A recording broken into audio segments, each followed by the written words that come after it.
Well, you may have heard me say before that Roseburg has a very, very low average wind velocity around here. In fact, I grew up thinking and believing that it was the lowest in the nation. I'm not sure that's true, but we had a real good windstorm Saturday night. And look what happened. That's the top, maybe 65%. Oh, maybe, yeah. Let's say 2/3 of that redwood tree that's been standing in the yard that perhaps you've seen. So it's a coastal redwood, and they are not near as strong as Douglas fir. And I've been sort of thinking and wondering and worrying because it's gotten plenty big enough to reach the house. My parents planted this probably, I will say 40 years ago. And it has grown up nicely. It's probably 4.5 feet across right here, coming out of the ground. Tapers off quickly, and where it broke off, it's probably full 2 feet in diameter, perhaps. Actually, it's probably 28 inches in diameter right there. This gives you a look at one of the occupational hazards of being a logger in the Pacific Northwest, because trees are so happy here that if they grow in the open, they become what's known as grouse ladders. They become wolfy, which is another colloquialism, in that they have lots and lots of branches, whereas when they grow cheek by jowl, when they're up close to each other, they're racing for the sunlight and the branches die off down low. But this redwood tree was a grouse ladder. So when they get on the ground, they're standing up in the air to a point that they would really like to fall over and kill you when you are cutting the branches off to get them on the ground. Well, it's 10 days later. I've been waiting 10 days before I start yarding that redwood out of the yard. 10 days to let gratitude for the miracle of not having my house smashed soak in, and 10 days waiting for my grandson Asher to be available to help me. He's going to be the ground man. He's going to be the eyes back there, when everything comes tight. And so the last time you saw Asher helping me was probably about 5 years ago, when he helped me put the gravel in the shop floor when I poured some concrete in the shop. Hopefully we can keep each other alive and get this work done today.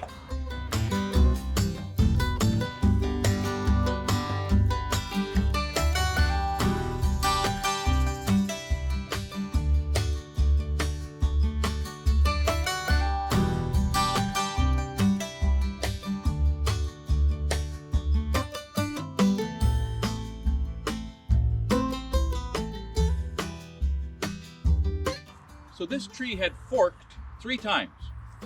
The first one broke off, I don't know, maybe 3 or 4 months ago, up here.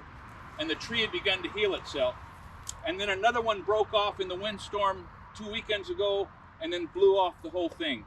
So the whole thing had been compromised by forking and losing its original girth. But it didn't hurt the house, and so we're gonna get it out of here. We've got it pulled over on its side. That went well, nobody got hurt, nobody even got scared. And so now we're gonna try to yard it out through the corner of the fence into the road.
So you know how I talked about the fork that had grown up and had kind of closed and had been torn off in the previous wind, and then another fork blew off, and then the whole thing broke, and it all happened kind of in the same area?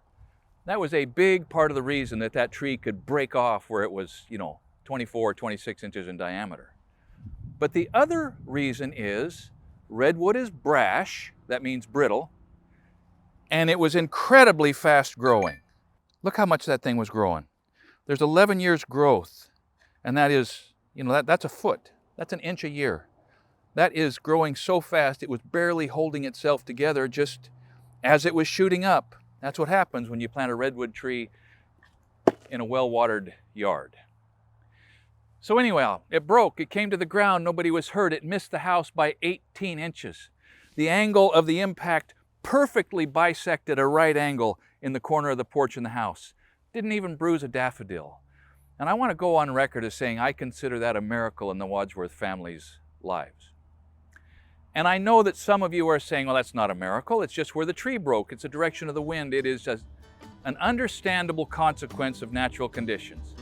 Yeah, maybe. But here's what I can tell you. There are only two ways to live. We can live as if everything's a miracle, or as if nothing is a miracle. And I choose to live and believe that everything is a miracle. Thank you for watching Essential Craftsman, and keep up the good work.